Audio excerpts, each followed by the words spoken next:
பெண்ணொருத்தியின் லக்கணம் கும்பமாக இருந்து 7ஆம் இடம் சூரியனுடைய வீடாக இருந்தால், அதாவது கும்ப லக்கணமா இருந்தாலே 7ஆம் வீடு சூரியனாத்தான் இருக்கும். அந்த பெண் தன் கணவனுடன் அகட விகடம் பேசக்கூடியவளா இருப்பாள். அந்த 7ஆம் இடத்தில் சூரியன் ஆட்சி பெற்றிருந்தால் அவள் கணவன் திருமணமான சில காலத்திற்கு பின் அவளை குடும்பத்தில் இருந்து விலக்கி விடுவான். ரோஹிணி நட்சத்திரத்தில் குழந்தை பிறந்தால் தாய்மாமனுக்கு ஆகாது.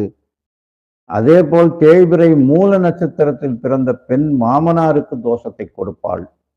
ஆயில்ய நட்சத்திரம் மாமியாருக்கு ஆகாது என்றாலும் ஜாதகத்தில் மாதுளகாரகனாகிய புதன் ஆட்சி, உச்சம், கேந்திரம், திரிகோண அமைப்பு பெற்றிருந்தால் இந்த தோஷம் பெருமளவு கட்டுப்படுத்தப்படும். கேட்டை நட்சத்திரத்தில் பெண் பிறந்தால் இளைய சகோதரர் பலர் இருந்த போதிலும் அது கணவனுக்கு மூத்த மைத்துனருக்கே ஆகாது.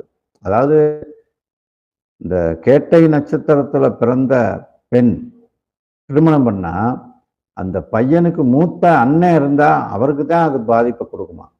இளைய சகோதரருக்கெல்லாம் ஒன்றும் பிரச்சனை இல்லை. யாரை கட்டுறாலும் அந்த பையனுக்கு மூத்தவங்களுக்கு தான் பாதிப்பு கொடுக்கும்னு சொல்லியிருக்கு. இதுக்கு விதிவிலக்கு நிறைய இருக்கு. இப்ப நான் சொல்றது பூரா பிளாட்டா அனுபவத்துல சொல்லி வச்ச விஷயத்த சொல்றேங்க. இதுக்கான நுட்பங்களை கண்டறிந்து இதை இப்படி சேர்க்கணும், இதுக்கு இந்த இது இப்படி இருந்தா இது நடக்காது அப்படின்னு சொல்றதுக்கும் இருக்குல்ல ஜாதகத்துல, அதுவும் அனுபவத்துல சொல்லியிருக்காங்கல்ல. இதுக்கு இதுதான் பரிகாரம்னு சொல்றாங்கல்ல. பரிகாரம் மீன்ஸ் அந்த அஸ்ட்ராலஜிக்கலாகவே சொல்றாங்கல்ல. பரிகாரம்னா சாமியை கும்பிடுங்க, அந்த ஊருக்கு போங்க, இந்த செய்தி செய்யுங்கன்றது வேற.